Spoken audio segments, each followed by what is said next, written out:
All right, I'm a research biologist with Intermountain Bird Observatory at Boise State University, Boise, Idaho. We're out here at Malheur National Wildlife Refuge. Going to be installing a couple of Motus stations, and so one of the first things we often do is build the antennas first. We usually put two types of antennas for the cellular tracking technology tags, and then these antennas, which are the longer ones, for the low-tech tags, which run at a lower frequency, 166 hertz. We got all the parts in the box there we already opened, and so here is a mostly finished antenna, so this is what it'll look like at the end. Your antenna will come in two different pieces here, and it'll have 9 different elements in it, and then you'll have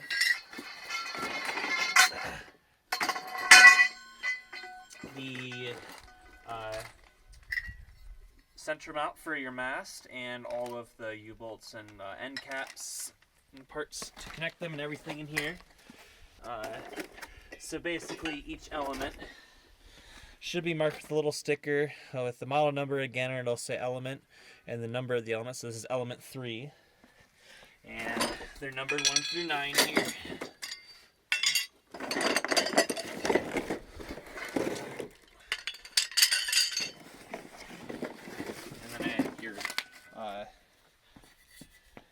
Center connector here as well. So each half basically of the antenna will have the markings where you want to put the elements. So we got 1 through 5 here, and then 6 through 9 on this one. Doesn't matter which one you start with. Basically elements element 1 is going to be the longest and 9 is the shortest. And then elements 1 and 2 are the closest spaced together. And then as you go further down, they get spaced further and further apart. So one thing you want to check is that before you put them on, make sure it actually looks like that. So here's 1 and 2. As you can see, the spacing between these two are closer than the spacing between 4 and 5. We have gotten these a few times where the numbers are incorrect, and instead of 1, 2, 3, 4, 5, it's 5, 4, 3, 2, 1. And actually, my partner William just had to take one apart because he noticed that the spacing wasn't right and had to reorder them. So make sure that looks right. And basically, you just put them on in order. And I'll usually start with the middle one. I personally like to get them all on and then tighten them all up. So what I'll do is find element 3 here, which I first pulled out of the box.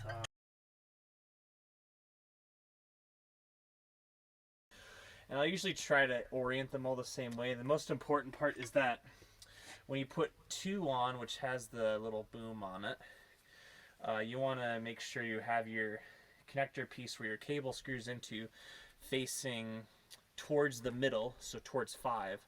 So put it on this direction. So here's 2, and it's facing towards what will be the middle of the antenna. So the tools you'll need are 2 7/16 sockets. Either a wrench or socket or both, so you can tighten or loosen these things. Usually, if you can find like nice flat ground to do it on, it's the best.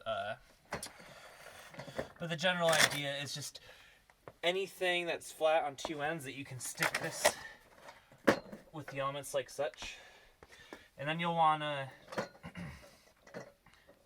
get them placed along the markings here.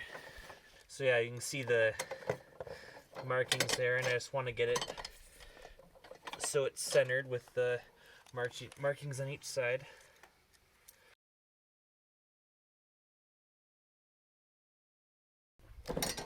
So you do want to get them pretty tight. Sometimes we have issues with these clamps. They'll go all the way closed and they'll still move. And so one thing we've personally started using is electrical heat tape. We'll just wrap it around there to create, just to widen up the pipe a little bit so it has something to clamp down on. So what you want to do is then just make sure everything looks straight. So you just sort of set it sideways and eye them, And yeah, you can see with the phone, the idea is just to try to get them in a more or less in a straight line. Obviously, that's not going to be absolutely perfect, but get it as straight as you can. And when you use the method of having it like this and tightening them down, usually they end up straight, but I always still check anyways just to make sure. And if any one element is off, just loosen it a little bit and rotate it to where you need and tighten it again, and then check it again. So now we got both halves done. And just to show you real quick, you can kind of see really in the first half, as I mentioned, the spacing, the longest elements 1 and 2 are the shortest apart from each other, and then the spacing should get further and further apart. So real quick, you can put the end caps on. They're just these 2 little plastic pieces. So on one end with element 9, and you might have to hit them a little bit to get in if they aren't going on, hit them with just like a little rubber mallet or something. And these have a tendency, once they're up there for a while, to actually pop off from pressure building up. So we actually started drilling just a small hole in there just to allow air to go through so the pressure doesn't build up, and hopefully they stay on to help keep water out and whatnot. So the last part you'll want to do here is take your center connecting piece, and you'll have 2 small hose clamps, and these are 5/16 on the end here. So I got my 5/16 socket, and they should just slip right on each end. So the center connecting piece, and I'll mention real quick that we personally will often actually leave these unconnected, and one thing we'll do is just tighten it on one end, and it's pretty simple. You just tighten the hose clamp and have it sort of near the end here where the cuts are, so it keeps it tight. If you're like transporting a truck bed or something, you won't be able to stick the whole thing in there, so we'll just keep them in half for transport and just stack them however we need, or hang them or something. And then once you get to your site where you're going to install the tower, you'll just have to connect it and add the center mount and everything. So when you do, you'll want to put it all the way in until it stops, so it's actually hitting the other one. And then I usually like to just try to get this thing somewhat centered over both of them. So it's kind of equidistant on each end here. And then just tighten down both ends and make sure you get them pretty tight so they're not going to rotate. But before you fully tighten them down, just like how you got your eyesight on the elements to make sure they're all straight, you want to make sure each half is straight as well. So I usually get one side tight and then basically lift it up like this and eye it to make sure all the elements are nice and straight with each other. So I'll rotate it way out so you can see you want to get them matched up. So right now it's obviously not matched up. And usually if you have them all tightened down, you can just hold it like this and just rotate the halves so they're nice and straight with each other. And again, you won't be able to get them absolutely perfect. Just get them as straight as you possibly can. And then slowly lay it back down on a mostly flat surface.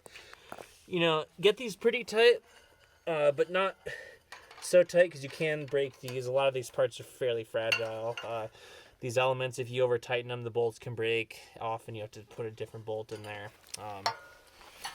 But get them tight enough so that the 2 parts don't rotate away from each other. And then the last part, when you go to actually put it on your mast, you're going to have a couple bags of split washers and hex nuts and 2 different sizes of U-bolts.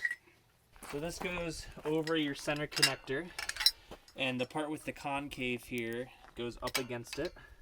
And you take the 2 smaller U-bolts, or the ones that are less wide, and put them around the connector and through the mounting plate, and just put your split washer over on each side,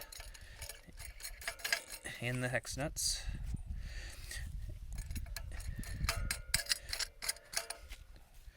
Can tighten these ones at first, because what we like to do is once we get it up on the mast, we'll usually get it on there, and then this rotates, and so you can, make sure that you get your antenna nice and plain.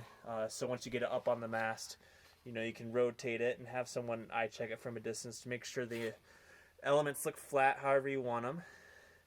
And then once it's up there, you can finish tightening down these U-bolts so it'll stay where you want it. And then for actually attaching it to the mast, this little indent here is where you put your mast pole, and then you put these U-bolts around it and through these holes. And the same thing here, just same split washer and nuts on this side. Yeah, that's your Laird PLC1669.